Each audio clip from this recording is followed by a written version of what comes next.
Welcome to my channel Juragan Science. Kali ini kita akan mempelajari IPA kelas 8 bab 2, yaitu struktur dan fungsi tubuh makhluk hidup part 3. Sebelum kita mulai, silakan sobat-sobat bisa like, komen, dan subscribe di channel Juragan Science. Oke, kita langsung mulai. Sistem pencernaan. Tahukah kamu, sistem pencernaan dari mulut sampai rektum berkisar 9 meter panjangnya. Organ-organ yang berada dalam sistem pencernaan dikelompokkan menjadi 3 bagian besar berdasarkan fungsinya, yaitu pencernaan, penyerapan, dan pembuangan. Pencernaan. Pencernaan adalah suatu proses ketika makanan yang kalian makan dipecah hingga menjadi nutrisi-nutrisi yang kecil. Ada 2 macam pencernaan, yaitu pencernaan mekanik dan pencernaan kimiawi. Pencernaan mekanik adalah proses pemecahan makanan menjadi bentuk yang lebih kecil. Pencernaan mekanik biasanya terjadi di dalam mulut dan lambung, serta melibatkan pergerakan fisik yaitu otot. Pencernaan secara kimiawi adalah pengolahan makanan yang dibantu oleh suatu zat kimia yang disebut enzim.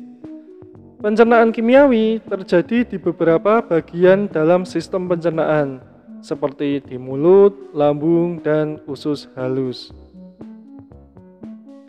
Penyerapan dan pembuangan. Proses penyerapan terjadi setelah pencernaan. Setelah makanan dipecah di dalam dinding saluran pencernaan dan menjadi molekul nutrisi, maka nutrisi tersebut akan diserap dan dibawa oleh darah untuk diedarkan ke seluruh tubuh. Proses penyerapan makanan terjadi di dalam usus halus. Sementara usus besar mengeliminasi sisa-sisa makanan yang tidak diserap untuk kemudian dibuang. Organ-organ pencernaan.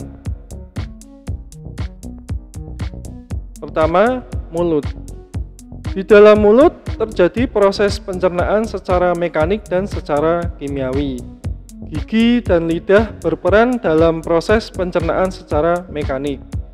Gigi berfungsi untuk memotong, mengoyak, dan mengunyah makanan menjadi bagian-bagian kecil, sementara lidah berfungsi untuk mendorong makanan. Pencernaan kimiawi terjadi ketika kelenjar saliva atau ludah yang ada di mulut menghasilkan enzim yang disebut amilase. Enzim amilase berfungsi untuk memecah pati yang merupakan karbohidrat kompleks menjadi glukosa, yaitu karbohidrat sederhana, sehingga sel tubuh kalian mampu menyerapnya. Kedua, esofagus atau kerongkongan. Setelah melalui rongga mulut, makanan akan masuk ke dalam faring. Faring adalah saluran yang memanjang dari bagian belakang rongga mulut sampai ke permukaan kerongkongan atau esofagus. Pada pangkal faring terdapat katup pernafasan yang disebut epiglotis. Epiglotis berfungsi untuk menutup ujung saluran pernafasan atau laring agar makanan tidak masuk ke saluran pernafasan. Setelah melalui faring, makanan menuju ke esofagus. Otot kerongkongan berkontraksi sehingga menimbulkan gerakan meremas yang mendorong makanan ke dalam lambung. Gerakan otot kerongkongan ini disebut sebagai gerakan peristaltik. Ketiga, lambung. Di dalam lambung terjadi pencernaan mekanis dan kimiawi. Secara mekanis, otot lambung berkontraksi mengaduk-aduk makanan. Secara kimiawi, makanan tercampur dengan getah lambung. Getah lambung mengandung asam klorida atau HCl, enzim pepsin, dan enzim renin. HCl berfungsi untuk menjadikan ruangan dalam lambung bersifat asam, pH kurang lebih 1-3, sehingga dapat membunuh kuman yang masuk bersama makanan. Enzim pepsin akan menghidrolisis atau memecah protein menjadi pepton atau campuran dari polipeptida dan asam amino. Enzim renin akan mengendapkan protein kasein yang terdapat dalam susu. 4. Usus halus. Usus halus terdiri atas 3 bagian, yaitu usus 12 jari, duodenum, usus tengah atau jejunum, dan usus penyerapan atau ileum. Dalam usus halus terjadi pencernaan secara kimiawi saja. Pada duodenum terdapat saluran yang terhubung dengan kantong empedu dan pankreas. Getah pankreas mengandung enzim lipase, amilase, dan tripsin. Enzim lipase akan mencerna lemak menjadi asam lemak dan gliserol. Amilase akan mencerna amilum menjadi maltosa. Sedangkan tripsin akan mencerna protein menjadi polipeptida. Getah empedu yang dihasilkan hati akan mengemulsikan lemak, yakni membuat lemak agar larut dalam air. Yang kelima, usus besar. Makanan yang sampai pada usus besar merupakan zat sisa yang tidak kita cerna dan dapat bertahan hingga 1-4 hari. Zat sisa tersebut terdiri atas sejumlah besar air dan bahan makanan yang tidak dapat tercerna seperti selulosa. Usus besar berfungsi untuk mengatur kadar air pada sisa makanan.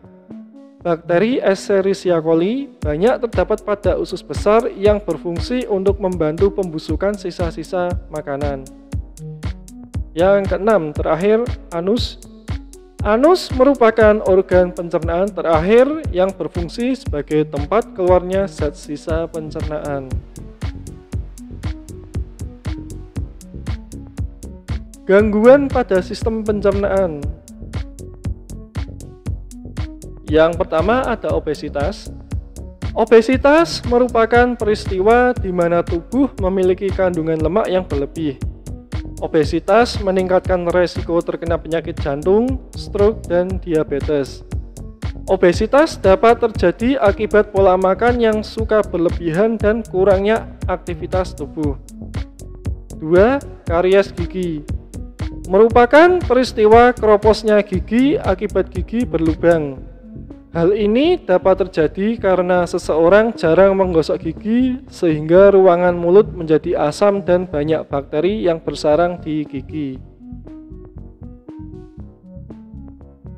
Yang ketiga, MAG atau gastritis.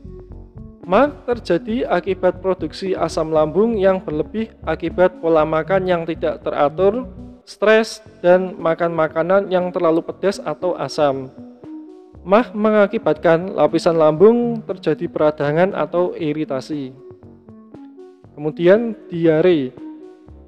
Diare merupakan penyakit pada saluran usus besar yang diakibatkan oleh infeksi bakteri Entamoeba coli. Orang yang menderita diare akan terus-menerus kehilangan cairan tubuh. Yang kelima, konstipasi. Konstipasi merupakan kondisi di mana feses keras atau kering sehingga sulit dikeluarkan. Penyebabnya adalah kurangnya konsumsi makanan berserat dan kurang minum. Demikian pembahasan kita kali ini. Thank you for watching. Jangan lupa untuk like, comment, dan subscribe di channel Juragan Science. Terima kasih.